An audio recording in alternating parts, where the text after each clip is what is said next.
دوستو، دیش ایران، ملک ایران کے بادشاہ بڑے ہی نیک تھے، بڑے دریا دل انسان تھے۔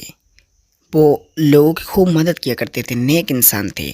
اور وہ اپنے ملک میں اس ٹائم جب وہ وہاں کے راجا تھے، بادشاہ تھے، اس ٹائم وہ کسی کی بھی ساتھ کچھ بھی اگر غلط ہوتا تھا تو اس کو برداشت نہیں کیا کرتے تھے۔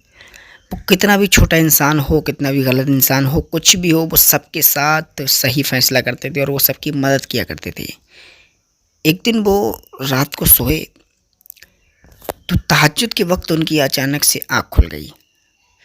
جب ان کی آنکھ کھلی تو وہ اٹھ کر بیٹھ گئے اور انہیں ایک بے چینی سی محسوس ہونے لگی، جس کی وجہ سے ان کی آنکھ کھلی۔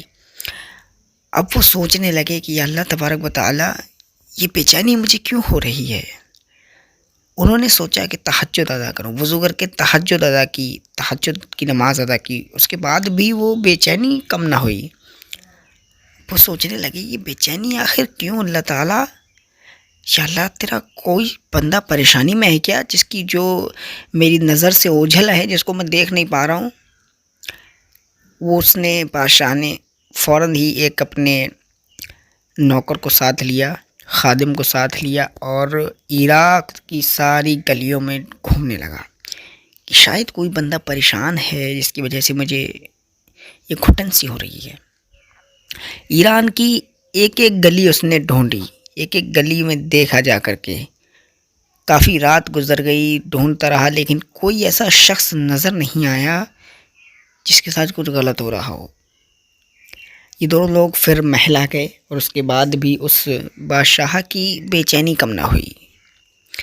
اس کے بعد اس نے خادم سے کہا میری بے چینی کم نہیں ہو رہی، مجھے پریشانی ہو رہی ہے اندر سے، میں بے چین ہوں، میں کیا کروں؟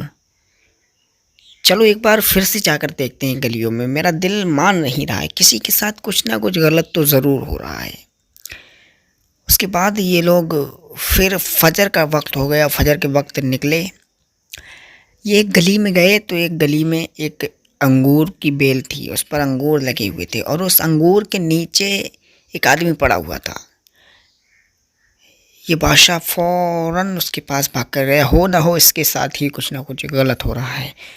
یہ دونوں لوگ وہاں بھاگ کر گئے تو خادم سے کہا چیک کرو ذرا کہ زندہ ہے یا پھر مردہ، کیونکہ وہ شخص پڑا ہوا تھا۔ خادم نے چیک کیا تو اس شخص کی سانسیں رکی ہوئی تھیں۔ کہا بادشاہ یہ شخص تو مر چکا ہے، یہ مردہ ہے۔ ادھر سے کچھ لوگ فجر کی نماز ادا کر کے وہاں سے گزر رہے تھے اور اس جنازے کی اور دیکھ کر لعنت کر رہے تھے، تھو تھو کر رہے تھے، ہائے مر گیا، یہ صحیح رہا مر گیا، یہ وہ پتہ نہیں کیا کیا باتیں کر رہے تھے۔ بادشاہ نے دیکھا کہ لوگ بجائے اس کو یہاں سے اٹھانے کے، اس کا کفن دفن کا انتظام کرنے کے بجائے اس کو تھو تھو کر کے جا رہے ہیں، وجہ کیا ہے؟ تو اس نے کچھ لوگوں کو آواز دی، بھائی ذرا یہاں آنا۔ تو کچھ لوگ آئے تو ان سے کہا کہ کیا تم امت محمدیہ سے نہیں ہو؟ کیا تمہیں یہ فرمان نہیں دیا گیا ہے کہ کوئی لاچار ہو، بے بس ہو تو اس کی مدد کرنا چاہیے، چاہے وہ کوئی بھی ہو؟ کہا ہاں یہ بات ٹھیک ہے، لیکن یہ شخص بڑا ہی گنہگار ہے، ہم اس کو کیسے کفن دفن کر سکتے ہیں؟ یہ شخص یہ زانی ہے، یہ شرابی ہے، عیاشی ہے، یہ بہت بڑا گنہگار ہے، اس کی تو بخشش بھی نہیں ہوگی۔ لوگ ایسا اہتمام کر رہے تھے اس کے بارے میں۔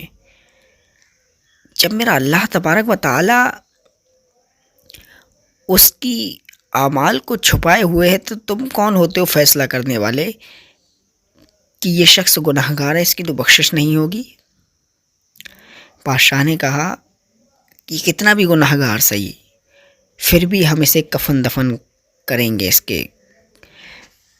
کی میت کا، اس کے کفن دفن کا ہم انتظام کریں گے، یہ کتنا بھی بڑا گنہگار کیوں نہ ہو۔ اس کے بعد لوگوں نے اور بادشاہ نے اس شخص کو اٹھایا اور اس کے گھر لے کر گئے۔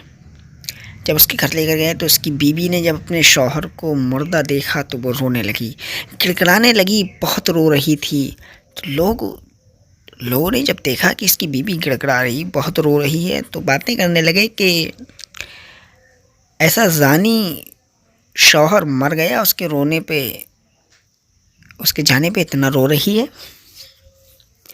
یہ تو زانی تھا، اتنا بڑا گنہگار تھا، شرابی تھا، اس کو تو خوش ہونا چاہیے، یہ چلا گیا اور یہ رو رہی ہے۔ لوگ اس کی یہ باتیں کر رہے تھے اس کو دیکھ دیکھ کر، اور کچھ ٹائم کے بعد وہ وہاں سے چلے گئے۔ جب کچھ بھیڑ کم ہوئی تو بادشاہ نے فوراً ہی اس کی بیوی سے پوچھا کہ آخر یہ شخص کون تھا اور یہ لوگ اس کے بارے میں ایسی باتیں کیوں کر رہے ہیں، اور پھر تم اتنا کیوں رو رہی ہو؟ کوئی تو وجہ ہے، میرا دل پھٹا جا رہا ہے، مجھے بتاؤ بات کیا ہے آخر۔ تو وہ عورت کہنے لگی آپ کو میں بتاتی ہوں، دراصل میرا یہ شوہر لوگوں کی نظر میں زانی تھا، لوگوں کی نظر میں شرابی تھا، گنہگار تھا، لیکن میرا اللہ جانتا ہے کہ اس کے اور میرے شوہر کے بیچ میں کیا رشتہ تھا، کیا چل رہا تھا، کیا عمل تھے۔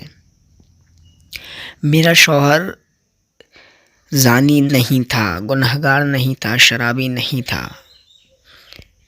بادشاہ نے جب یہ سنا تو حیران رہ گیا، تو پھر یہ لوگ یہ ایسا کیوں کہہ رہے ہیں؟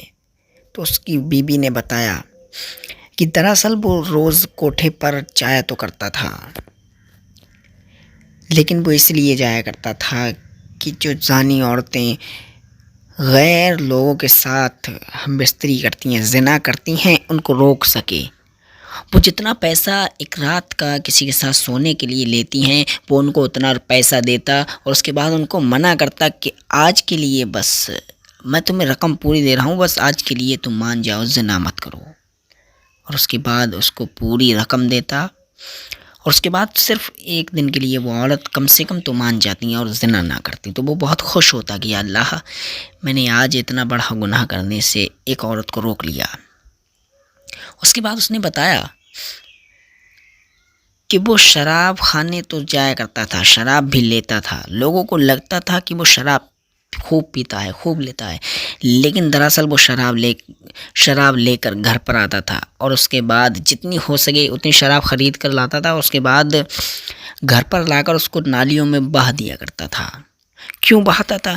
کیونکہ وہ سوچتا تھا کہ میرے پاس پیسے ہیں، میں جتنی شراب خرید کر اس کو بہا دوں تو کم از کم جتنی میں شراب بہاؤں گا اتنے لوگ شراب پینے سے تو بچ جائیں گے، کم سے کم میری اس چھوٹی سی ایک کرنی سے کئی لوگ شراب پینے سے بچ جائیں گے اور کئی لوگ گناہ کرنے سے بچ جائیں گے، میں اس لیے یہ سب کرتا ہوں۔ اس کی بیوی کہنے لگی کہ میں نے اس کو بہت سمجھایا کہ تم یہ سب تو کرتے ہو، لیکن لوگوں کو یہ لگتا ہے کہ تم شرابی ہو، گنہگار ہو، تم زانی ہو۔ تو اس نے کہا لوگوں کو لگتا ہے، لگنے دو، میرا اللہ جانتا ہے کہ میں کون ہوں، میں کیا کرتا ہوں، میں کیا ہوں۔ تم دیکھنا لوگ تو مجھے دفن نہیں کریں گے، میرا شوہر کہا کرتا تھا، تم دیکھنا یہ لوگ مجھے دفن نہیں کریں گے، یہ میری میت اٹھائیں گے بھی نہیں، لیکن اللہ تبارک و تعالیٰ ایک خاص بندے کو میرے دفینے کے لیے بھیجے گا، اور اس کے بعد تم دیکھنا میرے جنازے میں، میری میت میں بڑے بڑے علماء کرام، وقت کے بادشاہ، خود وقت کا بادشاہ میری نماز جنازہ میں شامل ہوگا۔ تو ویسا ہی ہوا دوستو، جب اس نے یہ سنا تو بادشاہ کے اس کو اپنے کانوں پر بھروسہ نہیں رہا، وہ اتنا نیک شخص اور لوگ اس کو کیا سمجھ رہے ہیں۔ تو بادشاہ نے پھر فوراً ہی بڑے بڑے علماء کرام کو بلایا، اور اس کے بعد لوگوں نے بھی اس کی نماز جنازہ پڑھی، اور بڑے بڑے علماء کرام نے اس کی نماز جنازہ پڑھی، خود بادشاہ نے بھی اس کی نماز جنازہ پڑھی، اس کے بعد اس کو دفن کر دیا۔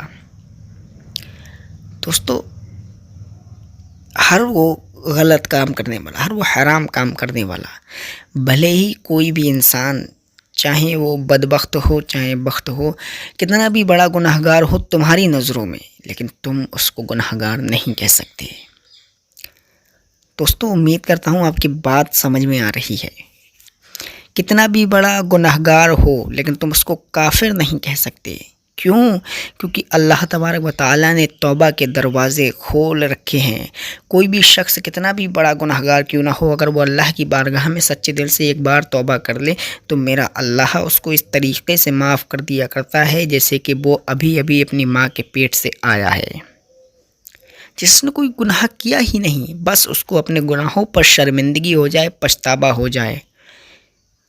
اس لیے ہم کسی کو گنہگار نہیں کہہ سکتے، کیونکہ اللہ بہت مہربان ہے، اپنے بندوں سے محبت کرتا ہے، اس لیے اس نے توبہ کا راستہ کھول رکھا ہے۔ دوستو ایسا کوئی نہیں ہے جو ایک چھوٹے بڑے گناہ نہیں کرتا ہے، اس لیے ہمیں اللہ تبارک و تعالیٰ سے توبہ کرنی چاہیے۔ آپ لوگ بھی میرے ساتھ ساتھ ابھی بالکل سچے دل سے توبہ کریں، یا اللہ میری توبہ ہے، یا اللہ میری توبہ ہے، یا اللہ میری توبہ ہے۔ امید کرتے ہیں دوستو آپ کو یہ ویڈیو پسند آیا ہے۔ اگر پسند آیا ہے تو چینل کو سبسکرائب کر کے ضرور جانا ہے۔